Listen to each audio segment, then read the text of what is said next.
Hi guys, இன்னைக்கு நம்ம என்ன படம் பார்க்க போறோம் பார்த்தீங்கன்னா அப்படியே கொஞ்சம் கிளாசிக்கலா போயிடலாமே அப்படின்னு சொல்லிட்டு தோணுச்சு. கிளாசிக்னா ஜானர்ல கிளாசிக் கிடையாது, கிளாசிக்கான ஹாலிவுட் படங்கள், அதாவது ஆரம்ப கட்டத்தில் எடுக்கப்பட்ட அந்த படங்கள் இருக்குல்ல, வெறும் மிஸ்டீரியஸான ஒரு கதை, அது அப்படியே சஸ்பென்ஸா கதை முழுக்க நம்மள ட்ராக் பண்ணி கூட்டிட்டு போயிட்டே இருக்கும். அப்படி ஒரு கிளாசிக்கலான கதையோட தான் இன்னைக்கு நான் வந்திருக்கேன். இந்த படத்துடைய ஹீரோவை கவர்மெண்ட்ல இருந்து சென்சஸ் எடுக்கிறதுக்காக மேப்ல கண்ணுக்கே தெரியாத அளவுக்கு இருக்கக்கூடிய ஒரு குக்கிராமத்துக்கு அனுப்பி வைக்கிறாங்க. அங்க போயிட்டு அந்த கிராமத்துல எவ்வளவு பாப்புலேஷன் இருக்குன்னு சொல்லிட்டு இந்த சென்சஸ் சர்வே எடுத்துட்டு வரணும். இதுதான் ஹீரோவுடைய வேலை. அதுக்காக தான் நம்ம ஹீரோ அந்த கிராமத்துக்கு போறாரு.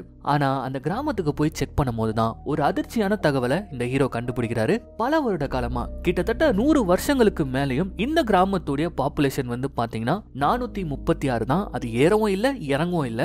இதை கண்டுபிடிச்சு அதிர்ச்சியான இந்த படத்துடைய ஹீரோ இதுக்கு பின்னாடி இருக்கக்கூடிய மர்மத்தை இன்வெஸ்டிகேட் பண்ணும்போது பயங்கர மர்மமான விஷயங்களை அவர் கண்டுபிடிக்க, அதை கண்டுபிடிச்சிட்டு அந்த வில்லேஜை விட்டு உயிரோட வந்தாரா இல்லையா அப்படின்ற கதையை ரொம்ப இன்ட்ரெஸ்டிங்கா, ரொம்ப மிஸ்டீரியஸா, செம்ம கிளாசிக்கா நமக்கு சொன்ன ஒரு படம் தான் Population 436. And welcome to Tamil Voice Over channel.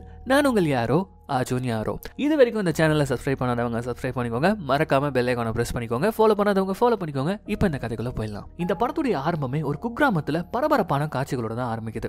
ஒரு பக்கம் அந்த கிராமத்துல ஒரு லேடி பிரசவ வலியில துடிச்சிட்டு இருக்க, இன்னொரு பக்கம் ஒரு சேஸ் ஒன்று நடந்துட்டு இருக்குது. அந்த கிராமத்துடைய எல்லை பகுதி கிட்ட அதே கிராமத்தை சேர்ந்த ஒரு நபர் அந்த கிராமத்தை விட்டு தப்பிச்சு போக முயற்சி பண்ணிட்டு இருக்க, பின்னாடியே ஒரு போலீஸ்காரர் சேஸ் பண்ணிட்டு வராரு. சொன்னா கேளு ரே, வண்டியை நிறுத்து, சொல்றது கேளு அப்படின்னு சொல்லிட்டு எவ்வளவோ அவர்கிட்ட சொல்றாரு. ஆனா அந்த ஒரு நபர் இந்த போலீஸ் சொல்றத கொஞ்சம் கூட கேட்காம வண்டியே நிறுத்தாம இப்ப அந்த ஊருடைய எல்லை பகுதி கிட்ட வரும்போது அந்த ஊருடைய பெயர் பலகையை காட்டுறாங்க, ராக்வெல் ஃபால்ஸ் அப்படின்னு சொல்லிட்டு. கூடவே அந்த ஊருடைய பாப்புலேஷன் 436 அப்படிங்கிற மாதிரி போட்டிருக்குது. இப்ப கரெக்டா இந்த ஊரை விட்டு தப்பிச்சு போக கூட நினைக்கிற இந்த ஒரு நபர் அந்த ஊருடைய எல்லையை தாண்ட முயற்சி பண்ணும்போது கரெக்டா அந்த நேம் போர்டை கிராஸ் பண்ணதுக்கு முன்னாடி அவர் வந்த கார் ஒரு பள்ளத்துல சிக்கி அங்கேயே தடம் போறது, அந்த கார் வெடிச்சு சதுரி அந்த நபர் இறந்து போக அப்படியே கட் பண்ணி அந்த ஊருக்குள்ள ஒரு பிரசவம் நடந்துட்டு இருந்து இல்லையா, அந்த பிரசவத்துல ஒரு குழந்தை பிறக்கிற மாதிரி காட்டுறாங்க. சோ ஒருத்தர் இறக்க ஒருத்தர் பிறக்க, அந்த குழந்தை பிறந்த அடுத்த நிமிஷம் அங்க இருக்கக்கூடிய கிளாக்ல 436 அப்படின்ற மாதிரி ஃபிக்ஸ் பண்றாங்க.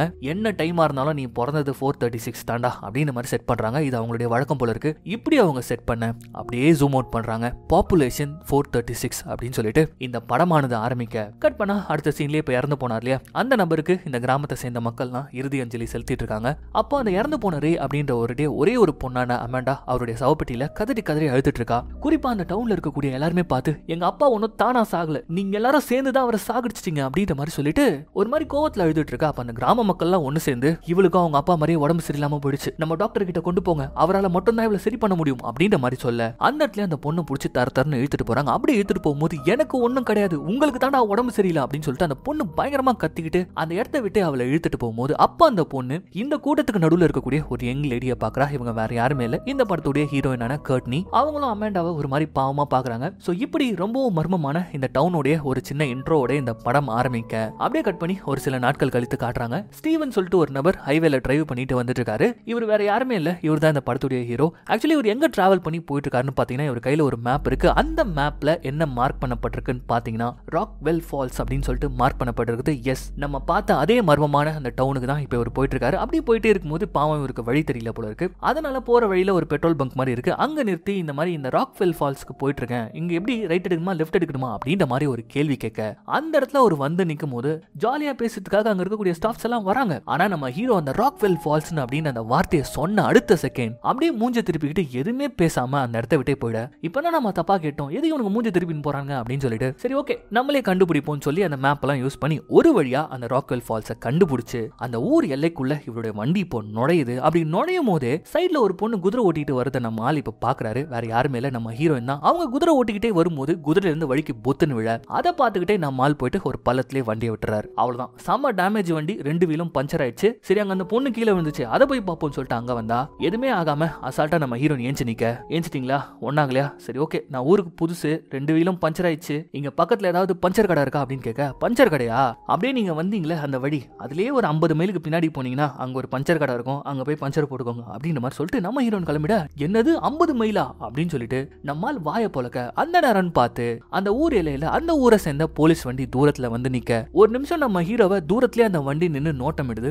அதுக்கப்புறமா கிட்ட வந்து அதுல இருந்து ஒரு போலீஸ் இறங்கி வர, ஆக்சுவலி ஒரு பேர் பாப், இந்த ராக்வெல் ஃபால்ஸ்ல இருக்கக்கூடிய ஒரு போலீஸ். யாரு சார், என்னாச்சு அப்படின்ற மாதிரி கேட்க, இங்க இந்த மாதிரி பஞ்சனான விஷயத்த நம்ம ஹீரோ சொல்ல, அப்படியே பின்னாடி திரும்பி போங்க, ஒரு 50 மைல்ல வந்து ஒரு மெக்கானிக் கடை இருக்குது, அங்க மாத்திக்கிட்டு அப்படியே கிளம்பிடுங்க, உள்ளெல்லாம் அலௌட் கிடையாது அப்படின்னு நம்ம சொல்லி ஒரு திரும்பி ஊருக்குள்ள போக, அப்ப நம்ம ஹீரோ சார் ஒரு நிமிஷம் இருங்க, என் வேலையே உங்க ஊருக்குள்ள தான், கலிபோர்னியால இருந்து வரேன், உங்க ஊரு பாப்புலேஷனை சென்சஸ் எடுக்கிறதுக்காக என்ன அனுப்பி வச்சிருக்காங்க அப்படின்ற மாதிரி சொல்ல, இதை கேட்ட இந்த போலீஸ்காரர் என்ன பண்றாருன்னு பாத்தீங்கன்னா, ஒரு நிமிஷம் இங்கே இருங்க அப்படின்னு சொல்லிட்டு டக்குனு வாக்கி டாக்கில போயிட்டு இவங்க ஷெரீஃபை கான்டாக்ட் பண்ணி, இந்த மாதிரி சென்சஸ் பீரோல இருந்து ஒருத்தன் வந்திருக்கான், சென்சஸ் எடுக்கிறதுக்காக வந்திருக்கானா அப்படின்ற மாதிரி சொல்ல, சரி ஓகே அவனை கூப்பிட்டு நேரா மேயர் வீட்டுக்கு வந்துரு அப்படின்ற மாதிரி இன்ஃபர்மேஷன் இந்த போலீஸ் கிடைக்க, சார் டோப் பண்ணதுக்கு ஆள் வந்துருவாங்க, அவங்க வண்டியை டோப் பண்ணி கிராமத்துக்குள்ள கொண்டு வந்துருவாங்க, நீங்க வாங்க நம்ம வண்டியில போவோம் அப்படின்ற மாதிரி சொல்லிட்டு இப்ப கூப்பிட, நம்ம ஹீரோ வந்து ஓ அப்படியா அப்படின்னு சொல்லிட்டு அவருடைய முக்கியமான பொருட்கள் மட்டும் எடுத்துக்கிட்டு இந்த போலீஸ்காரர் கூட இப்ப இந்த ஊருக்குள்ள வந்து சேர, அங்க மேயர், இந்த ஷெரீஃப், அதுக்கப்புறம் அவருடைய டெபுட்டி இவங்க எல்லாம் ஆல்ரெடி காத்துட்டு இருக்காங்க. அவங்க வந்து நம்ம ஹீரோ ரிசீவ் பண்ண, நம்ம ஹீரோவும் சொல்றாரு, இந்த மாதிரி நான் கலிபோர்னியால வந்திருக்கேன், உங்க ஊருடைய பாப்புலேஷனை சென்சஸ் எடுக்கிறதுக்காக வந்திருக்கேன் அப்படின்ற மாதிரி சொல்ல,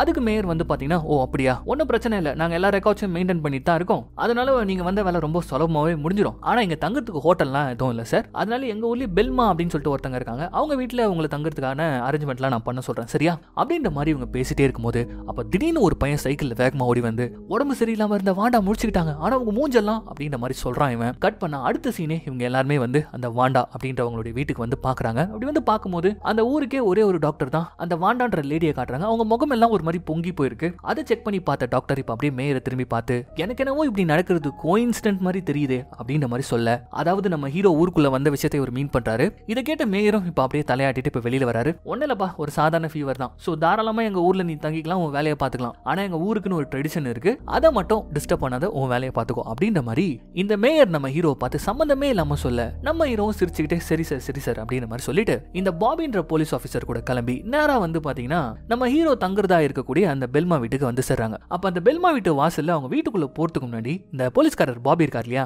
அவர் நம்ம ஹீரோ கிட்ட ரொம்ப ஃப்ரெண்ட்லியா, இந்த பெல்மா இருக்காங்க இல்லையா, அவங்க பொண்ணை தான் நான் விரும்புறேன், சீக்கிரமாவே ப்ரொபோஸ் பண்ணி அவளை கல்யாணம் பண்ணிக்கலாம்னு இருக்கேன் அப்படின்ற மாதிரி சொல்ல, நம்ம ஹீரோ வந்து கங்க்ராச்சுலேஷன் அப்படின்னு இவங்க பேசிட்டே இருக்கும்போது அப்ப கரெக்டா அந்த பெல்மா வந்துடுறாங்க. வாங்க வாங்க அப்படின்னு சொல்லிட்டு நம்ம ஹீரோ ரிசீவ் பண்ண அங்க வீட்டுக்குள்ள போய் பார்த்தா அந்த பெல்மாவுடைய பொண்ணு வேற யாருமே கிடையாது, நம்ம படத்துடைய ஹீரோயினான கர்ட்னி தான். ஆல்ரெடி நம்ம ஹீரோ வேற பாத்துட்டார் இல்லையா. சோ இப்படியாக நம்ம ஹீரோயின் வீட்டுல செட்டில் ஆக அப்படியே கட் பண்ணி இந்த கிராமத்துல நடக்கக்கூடிய ஒரு முக்கியமான மீட்டிங்கை காட்டுறாங்க. அந்த மீட்டிங்ல இந்த கிராமத்தை சேர்ந்த முக்கியமானவங்களா இருக்காங்க. அவங்க ஒரு பாக்ஸ்ல பேர் எழுதி சீட்டுக்கெல்லாம் போறாங்க. அப்படி போட்டுட்டே இருக்கும்போது இப்ப ஏதோ செலக்ட் பண்ண போறாங்க போல இருக்கு. அதை செலக்ட் பண்ணதுக்கு முன்னாடி இப்ப மேயர் வந்து என்ன சொல்றாருன்னு பாத்தீங்கன்னா, கேள்விப்பட்டிருப்பீங்க, நம்ம டவுனுக்கு புதுசா ஸ்டீவன் ஒரு பையன் வந்திருக்கான், பார்க்க நல்ல பையன் மாதிரி தான் தெரியுறான், அவன் நம்ம ஊரோட பெர்மனன்ட் ரெசிடென்ட்டா ஆக போறானா இல்லனா என்ன ஆக போறான்றத போக போக பார்க்கலாம், அவனுக்கு இந்த கிராமமே வீடு மாதிரி ஃபீல் ஆகணும், அப்படிதான் நம்ம எல்லாருமே பாத்துக்கணும், புரியுதா அப்படின்ற மாதிரி ரொம்பவும் வியர்டா பேசி முடிச்சிட்டு இப்ப அப்படியே அந்த பாக்ஸ்குள்ள கையை விட்டு ஒரு சீட்டை செலக்ட் பண்ணி எடுக்கிறாரு. ஓபன் பண்ணி, ஹென்றி உன்னுடைய ஒய்ஃப் ரூபி பேர் தான் வந்திருக்கு அப்படின்ற மாதிரி ஒரு சொல்ல, அவ்வளவுதான் ஹென்றி சந்தோஷப்படுறாரு. என்னன்னு பார்த்தா இவங்க அப்பப்போ வந்து ஃபெஸ்டிவல் பண்ணுவாங்களாம், அந்த ஃபெஸ்டிவலுக்கு வந்து ஒரு ஹோஸ்டே இவங்க தான் செலக்ட் பண்ணுவாங்களாம். சோ அந்த மாதிரி இந்த தடவை ரூபின்றவங்க செலக்ட் ஆயிருக்காங்க. அதை கேட்ட உடனே அவங்களுடைய ஹஸ்பண்ட் அண்ணன் ஹென்றி சந்தோஷப்படுறாரு. கூடவே எல்லாருமே வந்து ஹென்ரி வந்து கை கொடுக்குறாங்க, சூப்பர்பா சூப்பர்பா அப்படின்னு சொல்லிட்டு. இதெல்லாம் பண்ணதுக்கு அப்புறமா சரி ஓகே எல்லாரும் டைமை மாத்த மறந்துடாதீங்க சரியா அப்படின்னு சொல்லிட்டு மீட்டிங் முடிய, இந்த படம் ஆரம்பிச்சதுல இருந்து ஒரு விஷயத்தை நம்மளால ஃபீல் பண்ண முடியும், இவங்க இந்த கிராமத்துல ஏதோ ஒன்னு கல்ட்டு மாதிரி இவங்க பண்ணிட்டு இருக்காங்க அப்படின்ற ஒரு விஷயம் நமக்கு புரிய வர, அப்படியே கட் பண்ணி இப்ப நம்ம ஹீரோவை தான் காட்டுறாங்க. அவர் அங்க ஸ்டே பண்ணி இருக்கக்கூடிய அந்த பெல்மா வீட்ல வந்து நைட் டின்னர் சாப்பிட்டு இருக்காங்க. பக்கத்துலேயே வந்து பாத்தீங்கன்னா ஹீரோயின் உட்காந்துட்டு இருக்காங்க. அப்ப அந்த பெல்மா சொல்றாங்க, இதான்ப்பா என் ஃபேமிலி, எனக்கு ஒரே பொண்ணு, என்னுடைய கணவன் இறந்து 12 வருஷங்களுக்கு மேல ஆகுது, நான் ஒரு சிங்கிள் மதர்ப்பா அப்படின்ற மாதிரி சொல்ல, அப்படியே திரும்பி நம்ம ஹீரோயினை நம்ம ஹீரோ பாக்குறாரு. அவங்களும் பல கஷ்டங்களோட வாழ்ந்துட்டு இருக்குது நம்ம ஹீரோக்கு புரிய வருது. அதுக்கப்புறம் என்ன அப்படியே பேசி முடிச்சுட்டு நம்ம ஹீரோ அன்னைக்கு ராத்திரி தூங்குறதுக்காக போயிறாரு. அப்படி தூங்கும் போது அவருடைய பெட்டுக்கு பக்கத்துலேயே ஒரு போட்டோ ஃப்ரேம் எடுத்து வைக்கிறாரு. அதுல வந்து பாத்தீங்கன்னா இவருடைய ஃபேமிலி போட்டோ, இவருக்குன்னு சொல்லிட்டு ஒரு மனைவி குழந்தைகள்லாம் இருக்காங்க. ஆனா இவருடைய கண்ணில் மட்டும் அந்த போட்டோவை பார்த்து அப்படி ஒரு வருத்தம் இருக்கு. அந்த வருத்தத்தோடயே நம்ம ஹீரோவும் தூங்க போயிறாரு. நல்லா தூங்கிட்டு தான் இருக்காரு. அப்ப திடீர்னு ஒரு கெட்ட கனவு நம்ம ஹீரோக்கு வருது. அந்த கனவுல வந்து பாத்தீங்கன்னா ஒரு காரோட டேஷ்போர்ட் மாதிரி இருக்கு. அந்த கார்ல வந்து ஒரு சிலுவை தொங்கிட்டு இருக்குது. அந்த கார் ஆக்சிடென்ட்குள்ள ஆகிற மாதிரியான ஒரு காட்சி. அந்த காட்சியோட நம்ம ஹீரோ அப்படியே துடிச்சு பிடிச்சி ஏந்துக்கிறாரு. முகமெல்லாம் வேர்த்து போய் சரி ஓகே தண்ணி குடிக்கலாம் அப்படின்னு சொல்லிட்டு கீழே ஃப்ரிட்ஜை திறக்கலான்னு வந்தா அங்க நம்ம ஹீரோனும் தண்ணி குடிக்கலான்னு வந்திருப்பாங்களா. அதுக்கப்புறம் நம்ம ஹீரோக்கு கம்பெனி கொடுக்க, நைட்டு டின்னர்லயே உங்ககிட்ட கேட்கணும்னு நினைச்சேன், உங்க கண்கள் அப்படி ஒரு சோகம் இருக்கு, யாராச்சும் எடுக்க கூடாதவங்களை இழந்துட்டீங்களா அப்படின்ற மாதிரி ஒரு கேள்வி கேட்க, அந்த இடத்துல தான் நம்ம ஹீரோ ஓபன் அப் பாக்குறாரு. எஸ், ஒரு சில வருஷங்களுக்கு முன்னாடி தான் ஒரு கார் ஆக்சிடென்ட்ல இவருடைய ஒய்ஃபும் சின்ன பொண்ணும் இறந்து போயிருக்காங்க. அதுதான் நம்ம ஹீரோடைய வருத்தத்துக்கு காரணம். இதை கேட்ட உடனே நம்ம ஹீரோனுக்கு ஒரு மாதிரி ஆகுது. அப்ப டக்குன்னு ஒரு அட்வைஸ் போட்டு, இந்த உலகத்துல யாருமே வந்து தன்னிச்சையா இல்ல, ஒருத்தருக்கு ஒருத்தர் அரவணைக்கிறதுக்கு எப்பவுமே வந்துட்டே தான் இருப்பாங்க, இந்த சூப்பை குடிங்க நல்லா தூக்கம் வரும், போய் நல்லா தூக்குங்க அப்படின்னு சொல்லிட்டு நம்ம ஹீரோ அனுப்பி வைக்க, நம்ம நம்ம ஹீரோவும் போயிட்டு நல்லா தூங்கி இப்ப ஃப்ரெஷ்ஷா அடுத்த நாள் காலையில எழுந்துக்கிறாரு. எழுந்து வேலையை ஆரம்பிக்கலாம் அப்படின்னு சொல்லிட்டு இப்ப அப்படியே டவுனுக்குள்ள நடந்து வந்தா ஊர்ல இருக்கக்கூடிய சின்ன பசங்கள்ல இருந்து பெரியவங்க வரைக்கும் பயங்கரமா மரியாதை கொடுக்குறாங்க. வணக்கம் சார், குட் மார்னிங் சார் அப்படின்ற மாதிரி சொல்லிட்டு பரவாயில்லையே நல்லா சூப்பர் ஃப்ரெண்ட்லியா இருக்காங்களே அப்படின்ற மாதிரி சொல்லிட்டு நம்ம ஹீரோவும் அந்த ஊர்லயே இருக்கக்கூடிய ஒரு ரெஸ்டாரண்ட் மாதிரி இருக்கு அதுக்குள்ள போனா இது வேற யார் கடையுமே கிடையாது. நம்ம பெல்மா நம்ம ஹீரோக்கு வந்து ஸ்டே பண்ணதுக்கு வீடு கொடுத்துருக்காங்களே அவங்களுடைய கடை போல இருக்கு. ஹீரோனும் அவங்க அம்மாவும் சேர்ந்துக்கிட்டு தான் ஹோட்டல் நடத்திட்டு இருக்காங்க போல இருக்கு. இப்ப அங்க போய் நம்ம ஹீரோ சாப்பிட அப்படி சாப்பிட்டுட்டே இருக்கும்போது நம்ம ஹீரோனை கூப்பிட்டு யார் அந்த லேடி, ஊர் முழுக்க அவங்கள பயங்கரமா கையெல்லாம் கொடுத்து பாராட்டி இருக்காங்களே என்ன பண்ணாங்க அவங்க அப்படின்ற மாதிரி கேட்க, ஓ அவங்களா, அவங்க பேர் தான் ரூபி. எங்க ஊர்ல அடிக்கடி ஃபெஸ்டிவல் நடக்கும். அந்த ஃபெஸ்டிவலுக்குன்னு சொல்லிட்டு ஒரு ஹோஸ்டை செலக்ட் பண்ணுவாங்க. அது ஒரு இந்த ஊரை பொறுத்த வரைக்கும் அது ஒரு மிகப்பெரிய மரியாதை மாதிரி. ஸோ இந்த தடவை அவங்க தான் செலக்ட் ஆயிருக்காங்க அப்படின்னு சொல்லிட்டு நேற்று அந்த சீட்டு குளிக்கு செலக்ட் பண்ணாங்களே அந்த ஒரு லேடியை இப்போ காட்டுறாங்க. ஓ அப்படியா, நிறைய இன்ட்ரெஸ்டிங்கான விஷயங்கள் உங்க ஊர்ல பண்ணுவீங்க போல இருக்கு அப்படின்னு மாதிரி ஹீரோ கேட்க, அதை விடுங்க நீங்க கலிபோர்னியால இருந்து தானே வரீங்க, அந்த ஊர் எப்படி இருக்கும் அப்படின்ற மாதிரி ரொம்ப ஆர்வத்தோட நம்ம ஹீரோயின் கேட்க, ஏங்க நீங்க வந்தது இல்லையா கலிபோர்னியாக்கு? அட நீங்க வரங்க, பிறந்ததுல இருந்து இந்த கிராமத்தை விட்டு நான் வெளியில போனதில்ல அப்படின்ற மாதிரி இப்ப நம்ம ஹீரோயின் பேசிட்டே இருக்கும்போது அப்போ தூரத்துல இருந்து அவங்க அம்மா குரல் கொடுக்குறாங்க, கர்ட்னி அங்க என்ன பண்ணிட்டு இருக்க, வந்து வேலையை பாரு அப்படின்னு மாதிரி முறப்பா சொல்ல நம்ம ஹீரோயின் வந்து சரிங்க வேலை இருக்கு பாய் அப்படின்னு சொல்லிட்டு கிளம்பிட. அப்ப அந்த இடத்துல அந்த ஊருடைய டெபுட்டியை காட்டுறாங்க. அதாவது நம்ம பாபி இருக்கார் இல்லையா போலீஸ் ஆஃபீஸர், அவருடைய ஃப்ரெண்டு, அவருக்கு மேலதிகாரி. அவர் ஒரு மாதிரி நம்ம ஹீரோவும் பேசுறது ஒரு மாதிரி குறுகுறுன்னு பாக்குறாரு. அப்படியே அந்த சீனும் கட் ஆகுது. கட் பண்ணா நம்ம ஹீரோ அவர் வந்த வேலையை பார்க்க ஆரம்பிச்சாரு. அந்த ஊருடைய அந்த ரெக்கார்டு இருக்கக்கூடிய இடத்துக்கு போய் பாக்குறாரு. அப்படி பார்க்கும்போது தான் நம்ம ஹீரோக்கு ரொம்ப ஆச்சரியமான அதே சமயம் அதிர்ச்சிகரமான ஒரு விஷயம் தெரிய வருது. அது என்னன்னா பல வருடங்களா கிட்டத்தட்ட 20 வருஷமா இந்த ஊருடைய ஒட்டுமொத்த பாப்புலேஷனும் வந்து பாத்தீங்கன்னா 436 தான். அதை விட்டு ஏறவும் இல்லை இறங்கவும் இல்லை. அது எப்படி ஒரு ஊருடைய பாப்புலேஷன் கரெக்டா டேலி ஆகும் அப்படின்னு சொல்லிட்டு அந்த ரெக்கார்ட் எல்லாம் மெயின்டைன் பண்ணக்கூடிய ஒரு லேடியை கூப்பிட்டு கேட்டா அவங்க சிரிச்சுனே இது ஏதோ ரொம்ப கேஷுவலா நடக்கிற மாதிரி சொல்றாங்க. என்னடா இது, சரி ஓகே இந்த எலன் ஃபேமிலி இவங்கள தான் நான் ஃபர்ஸ்ட் சர்வே எடுக்கலாம்னு இருக்கேன், இவங்களை எங்க போய் பார்க்கலாம் அப்படின்னு மாதிரி ஒரு கேள்வி கேட்க, அவங்களா அவங்க ஒட்டுமொத்த குடும்பத்துக்கும் உடம்பு சரியில்லை, இப்பதான் கொஞ்சம் கொஞ்சமா தேறிட்டு வருதா டாக்டர் சொன்னாரு அப்படின்னு மாதிரி சொல்ல, என்னது ஒட்டுமொத்த குடும்பத்துக்கும் உடம்பு சரியில்லையா, சரி அவங்களை எங்க போய் பாக்குறது அப்படின்ற மாதிரி கேட்க, அதை நீங்க மேயர் கிட்ட தான் கேட்கணும் அப்படின்னு சொல்லிட்டு அரைகுறையா பதில் சொல்லிட்டு அந்த பொண்ணு போயிட நம்ம ஹீரோவா அடுத்த சீனே வந்து மேயரை மீட் பண்றாரு. சார் இங்க இருக்கிறவங்க யாருமே வந்து கேள்வி கேட்டா ஸ்ட்ரிக்டாவே ஆன்சர் பண்ண மாட்டாங்க சார், அரைகுறையா தான் சார் ஆன்சர் பண்றாங்க அப்படின்ற மாதிரி சொல்ல, எல்லாரும் ஃபெஸ்டிவல் மூட்ல இருக்காங்க ஸ்டீவ், கொஞ்சம் டைம் எடுத்துக்கோங்க எல்லாமே சரியாயிடும் அப்படின்ற மாதிரி அவரும் சொல்லி அனுப்பிட, சரி பரவாயில்ல இன்னைக்கு நாளை வேஸ்ட் பண்ணக்கூடாது, முடிஞ்ச அளவுக்கு சர்வே எடுப்போம்னு சொல்லிட்டு அந்த கிராமத்திலே இருக்கக்கூடிய ஒரு சில குடும்பங்களுக்கு மட்டும் இவர் சர்வே எடுத்துற. அப்படியே அந்த நாளும் முடியுது. நாளுடைய முடிவுல நம்ம பாபி நம்ம ஹீரோ வேற ரொம்ப ஃப்ரெண்டா அவர் பாக்குறாரா, அதனால வாங்க வாங்க நைட்டு பாருக்கு போலாம் அப்படின்னு சொல்லிட்டு அதே ஊர்ல இருக்கக்கூடிய பாருக்கு நம்ம ஹீரோவை கூட்டு போக, அப்படி அந்த பாருக்குள்ள நம்ம ஹீரோ போகும்போது ஒரு மர்மமான நபர் நம்ம ஹீரோவே பார்த்துட்டு இருக்க மாதிரியான ஒரு காட்சியை காட்டுறாங்க. நம்ம ஹீரோ பார்க்குள்ள வந்து மக்களோட மக்களா சரக்கு அடிக்க ஆரம்பிச்சிட்டாரு. ஆனா அப்படியே கட் பண்ணி இப்போ ஒரு காட்சியை காட்டுவாங்க. நம்ம ஹீரோக்கு ஒரு கனவு வந்ததுல ஒரு டேஷ்போர்டு, அது ஒரு கார் மாதிரி இருக்கு, அதுல ஒரு சிலுவை வேற தொங்கிட்டு இருக்குது, ஆக்சிடென்ட் ஆகிற மாதிரி. அதே கனவு இப்போ ஒரு பொண்ணுக்கு வந்து துடிச்சு பிடிச்சி எழுந்துக்கிற மாதிரியான ஒரு காட்சியை காட்டுறாங்க. யாரா இவ, ஹீரோக்கு வந்து அதே கனவு இவளுக்கு வருதுன்னு பார்த்தா இவ வேற யாருமே இல்ல. முதல் சீன்ல அமெண்டான்னு ஒரு பொண்ணு, அவளுக்கு கூட உடம்பு சரியில்லைன்னு ஹாஸ்பிட்டல் கூட்டு வந்திருப்பாங்க இல்லையா, அந்த ஹாஸ்பிட்டல் தான் இப்ப காட்டுறாங்க. குழந்தை பயந்து போயிருக்கா. அவளுக்கு ஆப்போசிட்ல வந்து பாத்தீங்கன்னா ஒரு டாக்டர், இந்த ஊரை சேர்ந்த அந்த கிராமத்தை சேர்ந்த டாக்டர், அவங்களுடைய மனைவி, அவங்களுக்கு ஹெல்ப் பண்ணக்கூடிய ஒரு அசிஸ்டன்ட், இவங்க எல்லாம் அப்படி நிக்கிறாங்க. சாரிமா இதை நாங்க பண்ணிதான் ஆகணும், உனக்கு உடம்பு சரியில்லை அப்படின்னு சொல்லிட்டு கரண்ட் ஷாக் கொடுக்கறதுக்காக கிட்ட வர பாவம் குழந்தை கதறா, இல்ல எனக்கு சரியாயிடுச்சு, நான் நல்லா தான் இருக்கேன், நான் நல்லா தான் இருக்கேன் அப்படின்ற மாதிரி கதற. இப்ப இந்த கரண்ட் ஷாக் கொடுக்கறது வந்து பாத்தீங்கன்னா ஜெனரேட்டர் ரூம்ல வந்து ஒரு மாதிரி அதிருது. அதை வந்து ஒரு மாதிரி ஒரு நபர் பாக்குறான். இவன் வேற யாருமே இல்ல, நம்ம ஹீரோவை மறைஞ்சு நோட்டம் விட்டுட்டு இருக்கான் இல்லையா, அந்த ஒரு நபர் தான் இவன். இதே ஊரை சேர்ந்தவன் தான். இங்க இந்த கரண்ட் ஷாக் கொடுக்கறது இந்த ஒட்டுமொத்த டவுன்லயே வந்து பிளிக்கரிங் ஆக நம்ம ஹீரோ கேட்கிறாரு, என்னது இது பிளிக்கரிங் ஆகுது அப்படின்ற மாதிரி கேட்கும்போது, அடிக்கடி இந்த கிராமத்துல இப்படிதான் சார் நடக்கும் அப்படின்ற மாதிரி உங்களுக்குள்ள பேசிட்டே இருக்காங்க. அப்ப திடீர்னு ஒரு நபர் நம்ம ஹீரோ பார்த்து துப்பாக்கியை நீட்டுறாரு. யாருன்னு பார்த்தா கொஞ்ச நேரத்துக்கு முன்னாடி ஒரு லேடி உடம்பு சரியில்லாம காட்டினாங்க, அவங்க மூஞ்சில கூட கொப்பளங்கள்லாம் இருந்துச்சு, அவங்களுடைய ஹஸ்பண்ட். அவர் வந்து இப்ப நம்ம ஹீரோ பார்த்து என்ன சொல்றாருன்னு பாத்தீங்கன்னா, நீ இந்த ஊருக்குள்ள வந்ததுனால தான் என் மனைவிக்கு இப்படி ஆயிடுச்சு, உனக்கு பதில் அவளுக்கு ஏதாவது ஆக போகுது அப்படின்ற மாதிரி டென்ஷன் ஆகி சுடத்துக்கு வர. அந்த இடத்துல நம்ம பாப் கண்ணை பிடிங்கி, இங்க பாருங்க வீட்டுக்கு போங்க, போதையில இருக்கீங்க, நீங்க நினைக்கிற மாதிரிலாம் நடக்காது அப்படின்னு சொல்லிட்டு அவரை சமாதானப்படுத்தி அனுப்பி வைக்க, பேடிஞ்சு போன நம்ம ஹீரோ என்ன சார் இவர் பேசுறாரு, நான் இந்த ஊருக்குள்ள வந்ததுனால எனக்கு பதில் அவங்க பொண்டாட்டிக்கு ஏதோ ஆயிடும்ன்றாருன்னு போது, சார் பதறாதீங்க, மனுஷன் குடிச்சிட்டு இருக்காரு, அது மட்டும் இல்லாம அவங்க பொண்டாட்டிக்கு அப்படி ஆனதுல இருந்து ஒரு மாதிரி ஆயிட்டாரு, அது மட்டும் இல்லாம அவர் கண்டிப்பா சுற்றுக்க மாட்டாரு, ஏன்னா இது நாள் வரைக்கும் இந்த டவுன்ல கொலன்ற ஒண்ணு நடந்ததே கிடையாது அப்படின்ற மாதிரி இப்ப இந்த பாபி சொல்லி நம்ம ஹீரோவை சமாதானப்படுத்த அப்படியே அந்த நாள் முடிஞ்சிடுது. இப்ப கட் பண்ணா அடுத்த நாள் நம்ம ஹீரோ வேலையை ஆரம்பிச்சிடறாரு. அந்த கிராமத்துல இருக்கக்கூடிய ஒரு வயசான பாட்டியை பத்தின டீடைல் தான் கேட்டுட்டு இருக்காரு. அந்த பாட்டியும் வந்து பாத்தீங்கன்னா அவங்களுடைய வயசு எத்தனை வருஷமா இங்க இருக்காங்க, கல்யாணம் பண்ணிக்காம குழந்தை குட்டி இல்லாம நான் இன்னும் இங்க வாழ்ந்துட்டு இருக்கேன், அந்த மாதிரிலாம் சொல்றாங்க. இதெல்லாம் நம்ம ஹீரோவும் நோட்டீஸ் பண்ணாரு. அப்படி நோட்டீஸ் பண்ணிட்டே இருக்கும்போது தான் உங்க பக்கத்து வீட்டுல தான் அந்த ரே, அதுக்கப்புறம் அமேண்டான்ற ஒரு சின்ன பொண்ணு இருக்காங்க,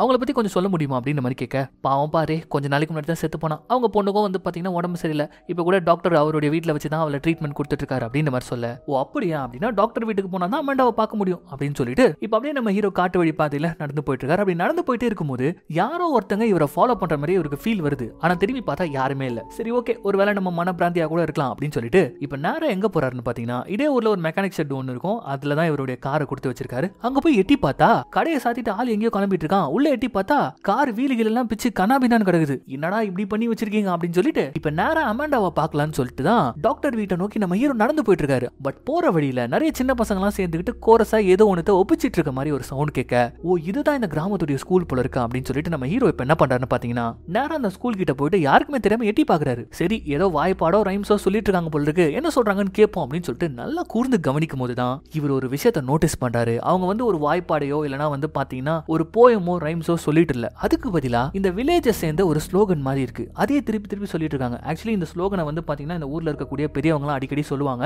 அண்ட் போர்ட்லயே வந்து பாத்தீங்கன்னா ஏதோ ஒரு விதமான உருவம் சிம்பிள் இந்த மாதிரி தான் போட்டுருக்குது. சோ இந்த கிராமத்துல இருக்க குழந்தைகள் வந்து பாடத்தை படிக்கல, கல்ட்டு மாதிரி ஏதோ ஒன்று படிச்சுட்டு இருக்காங்களே அப்படின்னு சொல்லிட்டு நம்ம ஹீரோ ஆச்சரியமா பார்த்துட்டே இருக்க, அப்ப சடனா பின்னாடி யாரோ வந்து ஷோல்டர்ல கை வைக்கிறாங்க. யாருன்னு பார்த்தா பாபி. நான் ஃப்ரெண்டே இங்க என்ன பண்ணிட்டு இருக்க, மேட்டர் தெரியுமா, உன்னை கொல்ல வந்தார்ல தாத்தா, அவங்க ஒய்ஃப் கூட உடம்பு சரியில்லைன்னு, அவங்க ஒய்ஃப் உடம்பு சரியா போச்சு, சோ நிம்மதியா இருக்கலாம், நீ பயப்பட வேணாம் அப்படின்ற மாதிரி சொல்ல, ஆமா இப்ப எங்க போயிட்டு இருக்கேன்னு போது நான் டாக்டர் பார்க்க டாக்டர் வீட்டுக்கு போயிட்டு இருக்கேன், நானும் அந்த பக்கம் தான் போறேன், வா உன்னை ட்ராப் பண்றேன் அப்படின்னு சொல்லிட்டு அவன் வந்து டாக்டர் வீட்டுல ட்ராப் பண்ணிட்டு அதுக்கப்புறம் அந்த டாக்டரே நம்ம ஹீரோ வந்து சர்வே எடுக்கிறார். அவரும் வந்து பாத்தீங்கன்னா அவருடைய வயசு எத்தனை வருஷமா இந்த ஊர்ல டாக்டரா இருக்கேன் இதெல்லாமே வந்து பொறுமையா சொல்லிட்டு இருக்காரு. அப்படி இவங்க பேசிட்டே இருக்கும்போது சடனா மேல இருந்து சவுண்ட் கேட்க ஆரம்பிக்குது. என்ன காப்பாத்துங்கன்னு சொல்லிட்டு வேற யாரும் மேல நம்ம அமாண்டா. அதை கேட்ட உடனே இந்த டாக்டர் ஒரு நிமிஷம் இருங்க, ஒரு பேஷண்ட் கொஞ்சம் பிரச்சனை அப்படின்னு சொல்லிட்டு அவர் போக நம்ம ஹீரோ ஒரு மாதிரி பதறி போயிறாரு. பட் இருந்தாலும் சரி ஓகே ஏதோ ஒரு பேஷண்ட் போல இருக்குது, எமர்ஜென்சி, நம்ம இங்க வெயிட் பண்ணுவோம் அப்படின்னு சொல்லிட்டு அந்த ரூம்ல வெயிட் பண்ணிட்டே இருக்கும்போது தான் அப்போ செவுத்துல ஒரு விஷயத்தை பாக்குறாரு. ஏகப்பட்ட சர்டிபிகேட் எல்லாமே இந்த டாக்டருடையது. ஆனா இங்க பிரச்சனை என்னன்னா எதுவுமே வந்து ஒரு யூனிவர்சிட்டில இருந்தோ ஒரு காலேஜ்ல இருந்தோ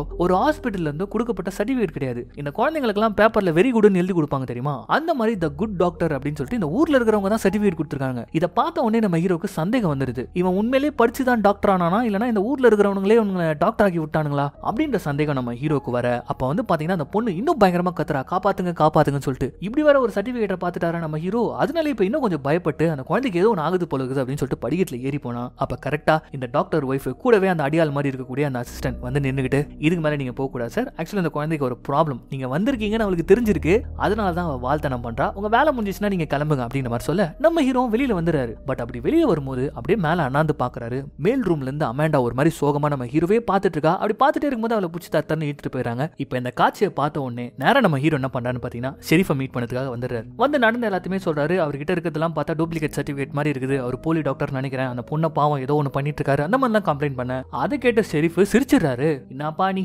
ஊருக்குள்ள புதுசா வந்துட்டு என்ன நடக்குதுன்னே தெரியாம, அந்த பொண்ணு அமாண்டாவை பத்தி எங்க எல்லாருக்குமே தெரியும், அவங்க அப்பா இறந்துல இருந்து அவ கொஞ்சம் மனநோயில பாதிக்கப்பட்டிருக்கா, பாவம் அந்த டாக்டர் தான் அவளுக்கு அரவணைப்பு கொடுத்து பாதுகாத்துட்டு இருக்காரு. அண்ட் நீ சொல்ற மாதிரி அவர் போலி டாக்டர் எல்லாம் கிடையாது, கடந்த 100 வருஷமா பரம்பரையா அவங்க ஃபேமிலியில இருக்கக்கூடியவங்க தான் டாக்டரா இந்த டவுனுக்கே சேவை செஞ்சுட்டு இருக்காங்க, இவங்களை போயிட்டு இப்படி கம்ப்ளைண்ட் பண்றியாப்பா நீ, போங்க வந்த வேலையை மட்டும் பாருங்க அப்படின்ற மாதிரி சொல்லிட்டு ரொம்ப அலட்சியமா இந்த ஷெரீஃப் இப்ப அனுப்பி வச்சிர. நம்ம ஹீரோக்கா மூஞ்சே ஒரு மாதிரி ஆயிடுது, என்ன இவனுங்க இப்படி பண்றானுங்க, வித்தியாசமா பண்ணிட்டு இருக்கானுங்களே இந்த கிராமத்துல அப்படின்னு சொல்லிட்டு நின்னுட்டே இருக்கும்போது அப்ப நம்ம போலீஸ் ஆபீசர் பாபி இருக்காரு இல்லையா, நீ ரொம்ப டென்ஷனா இருக்க வா அப்படின்னு சொல்லிட்டு தனியா ஒரு இடம் ஷூட்டிங் ரேஞ்ச் மாதிரி இருக்கு, அந்த இடத்துக்கு கூட்டு போயிட்டு பாட்டில வச்சு சுட கத்து கொடுத்துட்டு இருக்காரு. அப்படி கத்து கொடுத்துட்டே இருக்கும்போது நம்ம பாபி நம்ம ஹீரோ கிட்ட ரொம்ப ஃப்ரெண்ட்லியா ஃபீல் பண்றாரு. அதனாலேயே ஒரு விஷயத்த சொல்றாரு, நண்பா ரொம்ப நாளா நான் கார்னியா லவ் பண்ணிட்டு இருக்கேன், அவகிட்ட என் மனசுல இருக்கிறத சொல்லணும்னு ட்ரை பண்றேன், ஆனா எனக்கு முடியல, நீ அவ வீட்டுல தானே தங்கி இருக்க, எனக்காக ஏதாவது பேசலாம்ல அப்படின்ற மாதிரி கேட்க, இங்க பாரு பாபி, எப்பவுமே நம்ம மனசுல இருக்கிற காதலை நம்ம தான் சொல்லணும், அதுக்கு கூட தைரியம் இல்லைன்னா என்ன அப்புறம், பயப்படாத, நீயே ஒரு நாள் நேர்ல சொல்லு, கண்டிப்பா உனக்கு நல்லதுதான் நடக்கும் அப்படின்ற மாதிரி நம்ம ஹீரோ சொல்லிட்டு நான் ரெஸ்ட் எடுக்கலாம்னு சொல்லிட்டு இப்ப நம்ம ஹீரோயின் வீட்டுக்குள்ள நுழைஞ்சா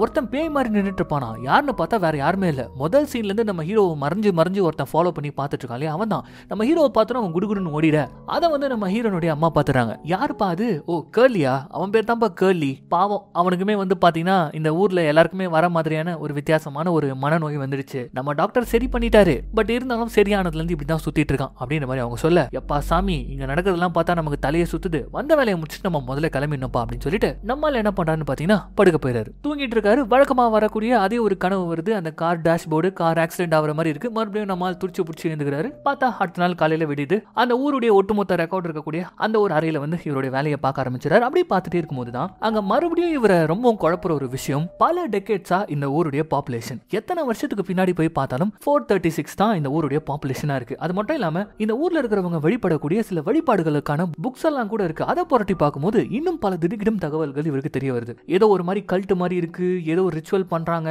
அதுல சில நம்பர்ஸ்ங்க இருக்கு, அதுக்கப்புறம் இந்த ஊர்ல இருக்கக்கூடிய ஸ்கூல் பசங்க சொல்லிட்டு இருந்த அந்த ஸ்லோகன், அதுக்கப்புறம் இங்க இருக்கக்கூடிய நம்பர்கள்லாம் கால்குலேட் பண்ணி பார்த்தா அந்த 437 தான் வந்து நிக்குது கடைசியில. இதெல்லாம் பார்த்தா நம்ம ஹீரோக்கு தலைய வலிக்குது. என்னடா இது, இந்த ஊர்ல ஏதோ ஒன்னு சரியில்லை போல இருக்கே அப்படின்னு சொல்லிட்டு இப்ப அப்படியே நம்ம ஆளு குழம்பி போய் உட்கார்ந்துட்டு இருக்கும்போது அப்ப கேர்லின்ற அந்த ஒரு நபர் நம்ம ஹீரோவை ஃபாலோ பண்ணிட்டு இருக்கான் இல்லையா, அவன் திடீர்னு நம்ம ஹீரோ பின்னாடி வந்து இப்பவாது முழிச்சுக்கோ புரிஞ்சுக்கோ அப்படின்ற மாதிரி சொல்லிட்டு சடனா ஓடி போயிட, டே நில்றா அப்படின்ற மாதிரி சொல்லிட்டு வெளில வந்து பாக்குறாரு. பார்த்தா அவன் காணாம போயிட்டான், எங்கேயோ ஓடி மறைஞ்சிட்டான். ஆனா அந்த இடத்துல நம்ம ஹீரோ ஒருத்தனை பாக்குறாரு. இந்த ஊருக்கு தேவைப்படக்கூடிய சில பொருட்கள்லாம் சப்ளை பண்ணக்கூடிய ஒரு வண்டி. அந்த வண்டியை ஓட்டுறவனை பார்த்த உடனே நம்ம ஹீரோக்கு ரெகனைஸ் ஆயிடுது, வேற யாருமே கிடையாது. முதல் தடவையா அந்த ஊருடைய அட்ரஸ் கேட்டப்போ நல்லா பேச வந்தவன் இந்த ஊர் பேரை கேட்ட உடனே அப்படி திருச்சி ஓடிட்டு இருப்பான். அவன் தான். அவனை பார்த்த உடனே நம்ம ஹீரோ அவன் கிட்ட கேட்டாதான் தெரியும் இந்த ஊர்ல என்ன நடக்குது, அவன் தான் கரெக்டா சொல்லுவான் அப்படின்னு சொல்லிட்டு அவன் பேரை கூப்பிட்டுக்கினே கத்துக்கிட்டே அந்த வண்டி பின்னாடி ஓடுறாரு. ஆனா அவன் நம்ம ஹீரோவை பார்த்துட்டு அந்த வண்டியை நிறுத்தாம அப்படியே சர்ன்னு அந்த ஊரை விட்டே போயிட, உடனே அந்த சப்ளை பண்ண அந்த கடைக்காரங்கிட்ட போயிட்டு அந்த டெலிவரி பண்ண வந்தான் என் பையன், அவன் யாரு அப்படின்ற மாதிரி ஒரு கேள்வி கேட்க, அந்த கடைக்காரனா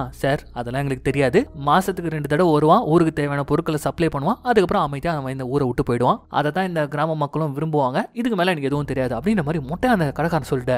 அப்ப திடீர்னு எங்க இருந்து தான் இந்த கேர்லி வந்தான்னு தெரியல, போட்டு நம்ம ஹீரோ பொலந்தெடுக்க, ஏன் அடிக்கிறான் எதுக்கு அடிக்கிறானே தெரியல. அப்ப அங்க இருக்கக்கூடிய மக்கள் எல்லாருமே வந்து அவனை பிடிச்சி சமாதானம் பண்ணி அங்க இருந்து கூட்டின்னு போயிட, இந்த இடத்துல தான் நம்ம ஹீரோ டிசைட் பண்றாரு இந்த கிராமத்துல ஏதோ ஒண்ணு தப்பா நடக்குது, ஒண்ணு அதை நம்ம தெரிஞ்சுக்கணும், இல்லனா இங்க இருந்து கிளம்பிடணும் அப்படின்னு சொல்லிட்டு டிசைட் பண்றாரு. அப்ப அந்த நேரம் பார்த்து அதே ஊருக்குள்ள சுத்திட்டு இருக்கக்கூடிய ஒரு சின்ன பையனை நம்ம ஹீரோ பாத்துறாரு. இந்த பெரியவங்க கேட்டாதான் சரியா ஆன்சர் பண்ண மாட்டானுங்க, மழுப்புறானுங்க, ஏதோ ஒன்று மறைக்கிறானுங்க, ஆனா குழந்தை மறைக்காது அப்படின்னு சொல்லிட்டு நேரா போயிட்டு இவருடைய சந்தேகம் எங்க இருந்து ஆரம்பிக்குதுன்னு பாத்தீங்கன்னா அந்த அமாண்டா கிட்ட இருந்து. ஆமா அந்த பொண்ணு அமாண்டா ரே, அமாண்டாக்கு என்ன பாச்சு அப்படின்ற மாதிரி ஒரு கேள்வி கேட்கும்போது, அதுவா பாவம் அமாண்டாக்கும் அவங்க அப்பாவுக்கும் ஒரு விதமான நோய், அந்த நோயினாலேயே அவங்க அப்பா செத்து போயிட்டாரு, இப்ப அமாண்டாக்கு அந்த நோய் இருக்கு இல்லையா, டாக்டர் தான் ட்ரீட்மெண்ட் கொடுத்துட்டு இருக்காரு அப்படின் போது, நோயா எந்த மாதிரியான நோய், அந்த நோய் வந்துச்சுன்னா எல்லாரும் மாறிடுவாங்க, எங்களை மாதிரி இருக்க மாட்டாங்க, வேற மாதிரியா மாறிடுவாங்கன்னு போது, வேற மாதிரியா எந்த மாதிரி மாறுவாங்கன்னு போது, உங்களை மாதிரியா மாறிடுவாங்க அப்படின்னு சொல்லிட்டு அவன் சைக்கிள் எடுத்துட்டு வேகமா போயிட, என்ன மாதிரி மாறினா அது ஒரு நோயா, என்னது இது ஒண்ணுமே புரியலையா அப்படின்னு சொல்லிட்டு இப்ப நேரா நம்ம ஆளு டாக்டர் வீட்டுக்குள்ளே இறங்கிடுறாரு. அந்த டாக்டர் அந்த நர்ஸ் அந்த செக்யூரிட்டி யாருமே இல்லாத நேரமா பார்த்து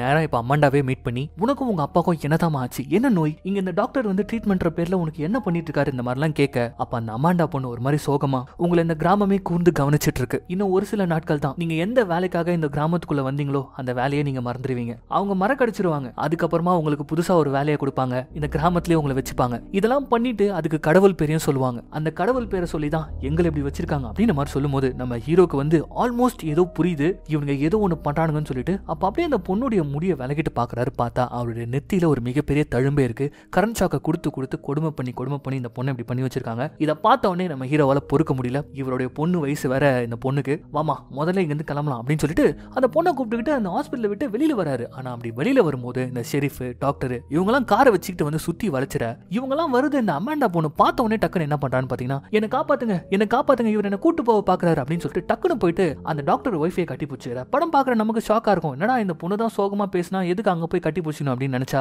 பாவம் அந்த பொண்ணுக்கு தெரிஞ்சு போச்சு நம்ம மாட்டிக்கிட்டோம் அப்படின்னு சொல்லிட்டு, சோ கண்டிப்பா கூட்டு போயிட்டு மறுபடியும் கரண்ட் ஷாக் வைப்பாங்க அந்த பொண்ணுக்கு. சோ அதுல இருந்து தப்பிக்கணும்ன்றதுக்காக பாவம் அந்த குழந்தை வந்து அப்படியே தெரியாத மாதிரி லைட்டா நடிக்க, என்ன சார் வந்த வேலையை விட்டுட்டு வேற ஏதோ வேலை பார்த்துட்டு இருக்கீங்க போல இருக்கு அப்படின்ற மாதிரி இந்த ஷெரீஃபும் அந்த டாக்டரை மிரட்ட, நான் வந்ததுல இருந்தே பார்த்துட்டு இருக்கேன், இந்த ஊர்ல எதுவுமே சரியில்லை, இங்க ஏதோ ஒண்ணு தப்பு நடக்குது, என்ன நடக்குது, என்ன நோய் இங்க பரவிட்டு இருக்கு அப்படின்ற மாதிரி கேட்க, ஸ்டீவ் அதெல்லாம் உங்களுக்கு புரியாது, காலங்காலமா இந்த நோய்க்கு நாங்க தான் ட்ரீட்மெண்ட் கொடுத்துட்டு இருக்கோம், ரொம்ப மோசமான ஒரு நோய், இந்த ஊரை விட்டு போகணும்னு சொல்லிட்டு ஆசையை கொடுக்கக்கூடிய ஒரு நோய், அந்த நோயை நாங்க குணப்படுத்தாம விடவே மாட்டோம் அப்படின்ற மாதிரி வில்லத்தனமா பேசுறான். யோ என்னையா வளரிட்டு இருக்கீங்க, இந்த ஊரை விட்டு போகணும்னு நினைக்கிறது ஒரு நோயா, இல்ல புரிஞ்சு போச்சு, கன்ஃபார்ம்டு, நீங்களாம் பைத்தியங்க, நான் கண்டிப்பா வெளியில போய் இதை பத்தி கம்ப்ளைண்ட் பண்ணாம விட மாட்டேன் அப்படின்ற மாதிரி சொல்லிட்டு அங்க இருந்து நேரா தன்னுடைய கார் இருக்கக்கூடிய கேரேஜுக்கு போய் பார்த்தா அங்க இவருடைய காரே இல்ல, கார் காணாம போயிருக்கு, அண்ட் கேரேஜ்லயும் ஆள் இல்ல, போன் எல்லாம் பண்ணி பாக்குறாரு, ஆனா ஒரு யூஸ் இல்ல. இதனால கடுப்பான நம்ம ஹீரோ இப்ப என்ன பண்ணான்னு பாத்தீங்கன்னா, சரி ஓகே முதல்ல இந்த ஊரை விட்டு போகணும், நடந்தே வாச்சு ஊரை விட்டே போயிடலாம் அப்படின்னு சொல்லிட்டு நேரா ஒரு தங்கி இருக்கக்கூடிய நம்ம ஹீரோயின் வீட்டு இருக்கு இல்லையா, அங்க போனா அங்க நம்ம ஹீரோயின் மட்டும் தனியா இருக்காங்க. இவங்களை பார்த்த உடனே டக்குன்னு இவர் என்ன பண்ணிடுறான்னு பாத்தீங்கன்னா,